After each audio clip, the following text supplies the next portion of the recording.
ñi tàmm saboté leen. waaw wàcce leen seen micro yi bu leen ko saxal micro yi ñu gis ko. dama ni mesdames, mesdemoiselles, messieurs les journalistes, nous venons d'enregistrer aujourd'hui une grande et importante victoire. Les avocats de monsieur le ministre Mame Mbaye Niang ont plaidé et gagné sur toute la ligne. Un seul point, un seul a été retiré de la décision des juges d'appel. C'est quoi? C'est la contrainte par corps. C'est-à-dire que on ne pourra pas envoyer en prison Ousmane Sonko s'il ne paye pas les 200 millions. Mais on pourra saisir ses comptes, on pourra saisir ses maisons, saisir ses véhicules et tous ses biens. La seule différence ici, c'est qu'on ne pourra plus, s'il ne paye pas, l'envoyer en prison. Mais à part ça, les 6 mois de prison avec sursis sont maintenus. Ce qui va l'empêcher, comme l'a dit son avocat, de participer à des élections. Ensuite, les 200 millions à payer à Mame Mbaye Niang ont été maintenus. Non, ont été maintenus.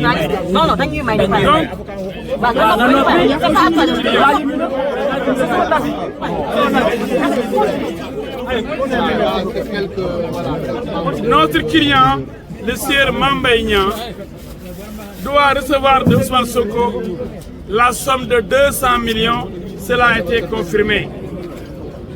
Ensuite, on a rejeté l'exception d'inconstitutionnalité qui consistait à demander à la Cour suprême de surseoir à statuer en demandant au Conseil constitutionnel de se prononcer. La Cour a rejeté ce moyen et cette requête nouvelle qui consistait à vouloir obtenir le sursis en tant que dilatoire pour empêcher le verdict qui est tombé aujourd'hui. Par conséquent, nous fêtons notre victoire, une très grande victoire sur quelqu'un qui a pris 1820 avocats. Des Comores, d'Espagne, de France, du Sénégal, pensant pouvoir gagner avec le nombre. Nous avons la qualité. Face à la quantité, la qualité a triomphé. Les 5 avocats de Mame Mbaye Niang ont écrasé la trentaine d'avocats d'Ousmane Sonko. Maintenant, les gens peuvent raconter n'importe quoi en disant oui, c'est le peuple. Moi j'ai vu le discours de mon ami là, c'est le discours de résignation. Et ça, c'est mon ami, c'est mais quand vous le voyez parler aujourd'hui, mais c'est pathétique. C'est pathétique. On s'en remet à Dieu. Le peuple va réagir peut-être. Mais le droit qui est avec nous. Mais nul ne peut se prévaloir de sa propre turpitude. C'est la règle Nemo Auditure à la fac de droit. Mais quand quelqu'un refuse de comparaître devant Dame Justice, devant le tribunal, il est sanctionné. On l'appelle encore devant la cour d'appel, il dit Douma Wouyi, justice Macky Sall. Je ne répondrai pas au juge de Macky Sall. Donc aujourd'hui, il ne peut pas se prévaloir de sa propre turpitude. Mais pourquoi il n'a pas répondu aux différentes convocations des juges? Moi je comprends. Parce qu'il n'avait pas de rapport qui incrimine, selon lui, Mame Mbaye Niang. Mame Mbaye Niang, il est père, il est mari, époux donc, il est fils, il est responsable politique. Les gens comptent sur lui, on le considère comme un voleur. Quelqu'un qui aurait volé 29 milliards. Alors qu'il n'a volé aucun sou. Lui qui l'avait accusé est incapable de donner des preuves. Qu'est-ce qu'il dit? J'ai vu ça sur Internet. Ça, c'est le manque de rigueur de la part d'un homme politique qui a des ambitions dans son pays. Merci.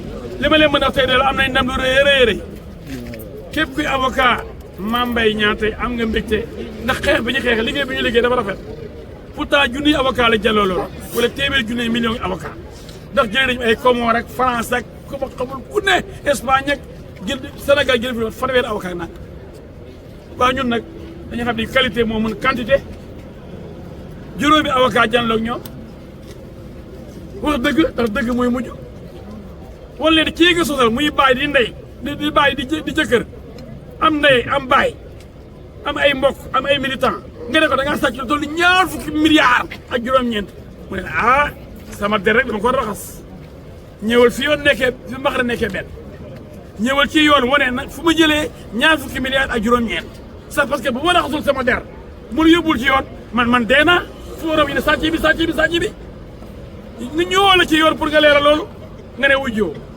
ñëwoo la nga ne doo wujji justice Macky Sall parce que gëmuloo justice ah ñii wax nga ne man ci internet laa ko gis bu jógee fa nga internet laa ko gis kilifa day wax lu ko xam waaye internet xam xale yi da ci dugg di saaga ka fenn di kàcc rek bu dee loolu boo ko déggee bëgg ci yàq deru borom jabar kilifa ministre nga bëgg ko yàq yàqeet te amul ci benn preuve yoon rëq sa ndig tey dañoo rëq ndig Ousmane Sonko dañ ko dumawaat ndax yaakaaroon na ni soit dañuy yóbbu affaire bi conseil constitutionnel ñu ne ko déedéet yow ñu jàngaloo di yoon mayu la loolu di sa waaye da ngaa daanu di nag ba ñëw cour suprême sa fait génn élément boobu muy boobee tax moyen nouveau boobu mënul jàll ñu ko jógee fële mu ne léegi bëggatul atte bi ñu dawal ko atte bi dañ ko war a cassé ñu ne ko atte bi jaar na yoon 6 mois yi jaar na yoon 200 millions yi jaar na yoon lépp témoins yi ñu entendrul jaar na yoon juge bi booy décider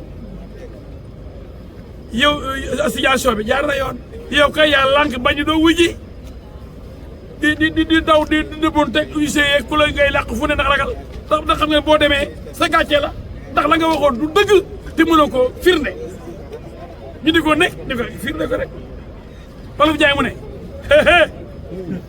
ku mos jàkkaarloo xam ne jëw a neex Wolof Njaay mu ne ku mos jàkkaarloo xam ne jëw a neex nangul jàkkaarloo ak Mame Mbaye Niang xam ngeen ne Mame Mbaye Niang masul tardé audience première instance ak appel yëpp waaye kan moo daw ku jël avance ba pare daw Sonko la bi loolu amee yoon ni ko da ngaa daw yow amoo looy wax yow yaa yàq deru di ba pare ñu ne la kaay sala sama der kaay mu leer nga daw yaa yàq sama der ñu dama sàcc 29 milliards ma yóbbu la ci yoon ñeme woo ñëw ndax yore woo dara lu mun a firnde say wax léegi nag fenn rek la gagné ay avocat mooy contre par corps mooy bu fayul yóbbu ko prison juge bi nee na ci diffamation boo fayul du yóbbu prison mais mën nañ saisir sa kër sa oto say compte bancaire loo am ñu nangu prison daal xam nga boo dammee la ko jàmbur ñu condamné la ak compte par corps boo fayul dañuy yóbbu prison yu mel noonu boo sàccee